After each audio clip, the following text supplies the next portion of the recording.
Jakarta, kota yang dikenal ramai dengan para pekerja dari berbagai daerah. Sayangnya, sekarang sedang mengalami hari-hari kelamnya. Wabah virus corona tidak hanya berbahaya bagi kesehatan, corona juga berpotensi mengancam perekonomian domestik. Sri Mulyani Indrawati menyatakan dampak penyebaran pandemi global COVID-19 tidak hanya dari sisi kesehatan, melainkan berdampak pada persoalan ekonomi sosial serta stabilitas. Menteri Keuangan Sri Mulyani memproyeksi ekonomi Indonesia tahun ini melambat sebagai dampak dari virus corona. Untuk Pemerintah memproyeksikan skenario berat dan paling berat saat pandemi virus corona terhadap penambahan kemiskinan. Ternyata pertumbuhan ekonomi di tengah masa pandemi ini masih sulit dicapai ya. Beban perekonomian pun menimbulkan kendala bagi pemerintah maupun masyarakat. Sedih melihat kota yang dulu bersinar terang, kini tak berbinar kembali. Beginilah kondisi perekonomian masyarakat di tengah kerasnya kesulitan pandemi. Banyak sekali ternyata dampak negatif yang kita rasakan. Tapi jika dipikir lagi, inilah kenyataan yang sedang kita alami. Pandemi COVID-19 membuat sektor ekonomi dan dunia usaha terpukul, yang bukan hanya memunculkan resesi, melainkan depresi ekonomi. Bukan hanya pasar tradisional yang terkena dampaknya, bahkan toko-toko besar juga ikut terkena dampak ini. Banyak tempat yang tutup, bahkan gulung tikar di masa pandemi ini. Tapi juga banyak yang bertahan, berjuang demi keluarga mereka di rumah.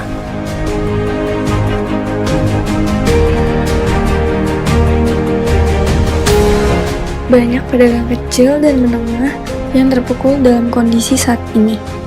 Juga banyak UMKM yang bersusah payah menghadapi bisnis yang terhambat. Namun, sebagian dari mereka tetap mampu bertahan dengan memanfaatkan sedikit peluang yang ada.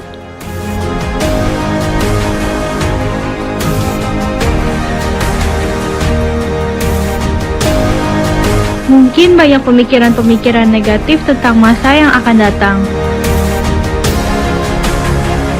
Tapi dengan adanya keadaan ini, harapan kami dapat tercipta sebuah inovasi menuju dunia baru yang lebih baik.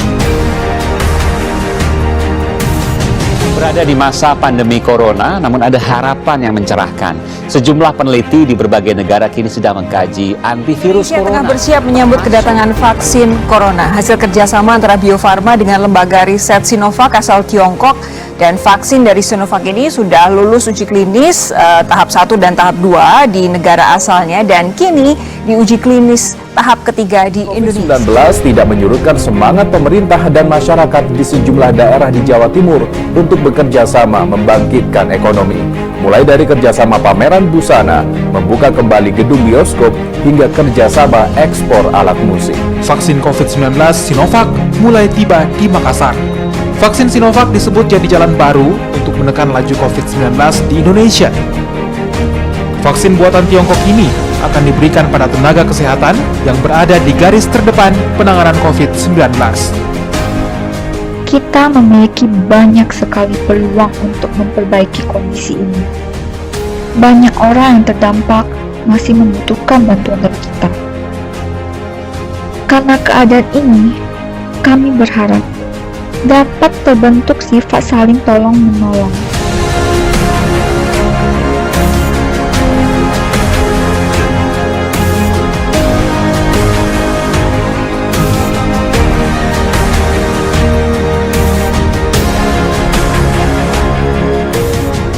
Saya tahu berat untuk bertahan dalam kondisi seperti ini.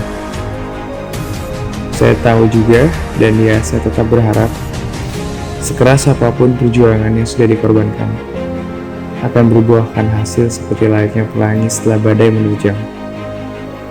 Jadi jangan menyerah dan teruslah berharap, karena badai pun akan berlalu. Saya Piero Gulo. Saya Yovela. Saya Bagas Mahaputra, dan inilah harapan kami.